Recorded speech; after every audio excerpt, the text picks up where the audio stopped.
I never planned to let her see the real me. Some truths are meant to stay hidden. Some feelings are safer when they remain unspoken. But the night she looked at me without judgment, without expectation, everything I thought I knew about myself began to change. I had been living in Ryan's house for 6 months. 6 long months of borrowed space, borrowed comfort, borrowed smiles. Ryan was my best friend since college, loud, confident, the kind of person who filled rooms without trying. And then there was his sister, Maya. Maya didn't fill rooms. She softened them. The first time I saw her, she was standing near the window, sunlight resting gently on her face, scrolling through her phone with a small smile that didn't know it was beautiful. She looked up, surprised. "Oh, you must be Ryan's friend." I nodded too quickly. "Yeah, I'm just staying for a bit." She smiled. "Welcome home." That word stayed with me. Home. I didn't feel like I deserved it. Days passed quietly. Mornings were shared but not spoken much. She made coffee the same way every day. I noticed. She hummed softly when she thought no one was listening. I noticed that too. But I stayed in my lane. Ryan's sister. Off limits. Unreachable. I fixed small things around the house because that was easier than fixing myself. Loose hinges. Flickering lights. Broken chairs.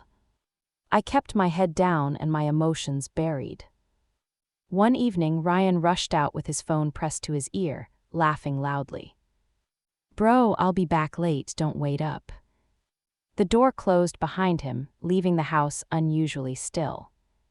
I was kneeling near the coffee table, tightening a screw, when I felt someone watching me. Maya stood there holding a cup of tea. "You're always fixing something," she said softly. I shrugged. "It keeps my hands busy." She sat down nearby, watching quietly. "You know," she said after a pause, "you're different when my brother isn't around." I froze for half a second. "How?" She tilted her head slightly. "Quieter, calmer, like you're not trying so hard." I didn't know what to say. No one had ever noticed that. Silence settled between us, not awkward, just heavy with things unsaid. From that night on, something shifted. We didn't talk about it, but we noticed each other more. She'd ask if I'd eaten. I'd leave her favorite snacks on the counter without saying anything. Our eyes met more often. Lingered longer. Still, I kept my walls high. Because the truth was, I was failing. Every morning, I sent out job applications. Every evening, I received rejections. I smiled through it all because that's what people expected from Ryan's strong, dependable friend. But at night, when everyone slept, I stared at the ceiling and wondered when my life had gone so wrong. One night, the rejection email came later than usual. "We regret to inform you." My chest tightened. My hands shook. I didn't hear Maya enter the kitchen until she spoke. "You're awake late." I forced a smile. "Couldn't sleep."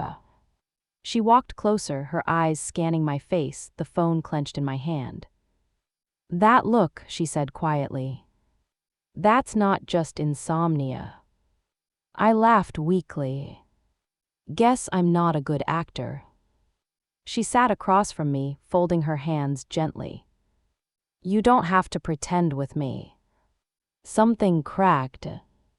I stood up too fast, chair scraping the floor. "You don't know me, Maya." Her expression softened, not offended, just sad. "Then let me," she said. Rain started tapping against the windows, filling the silence. "I'm just your brother's struggling friend," I said, my voice sharper than I meant it to be.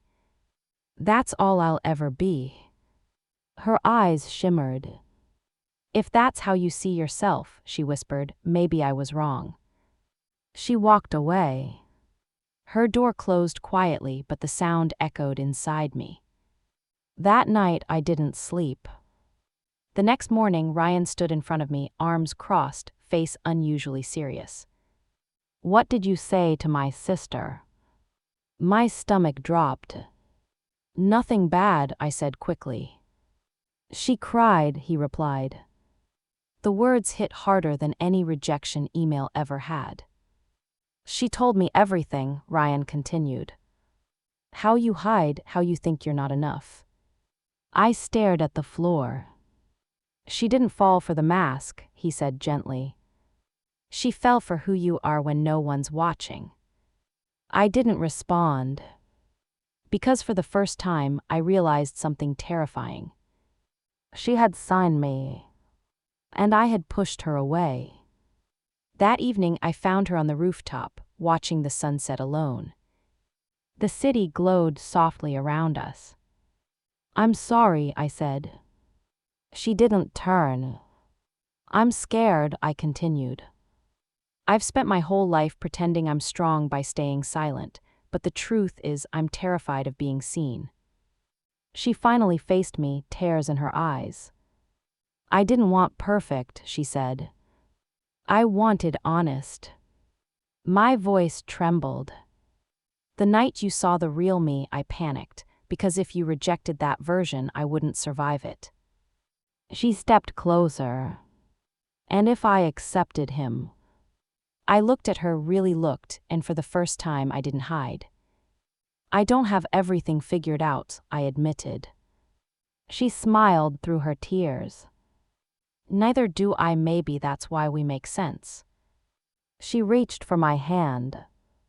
"The real you doesn't need fixing." I exhaled like I'd been holding my breath my entire life. That night I didn't feel like a guest anymore.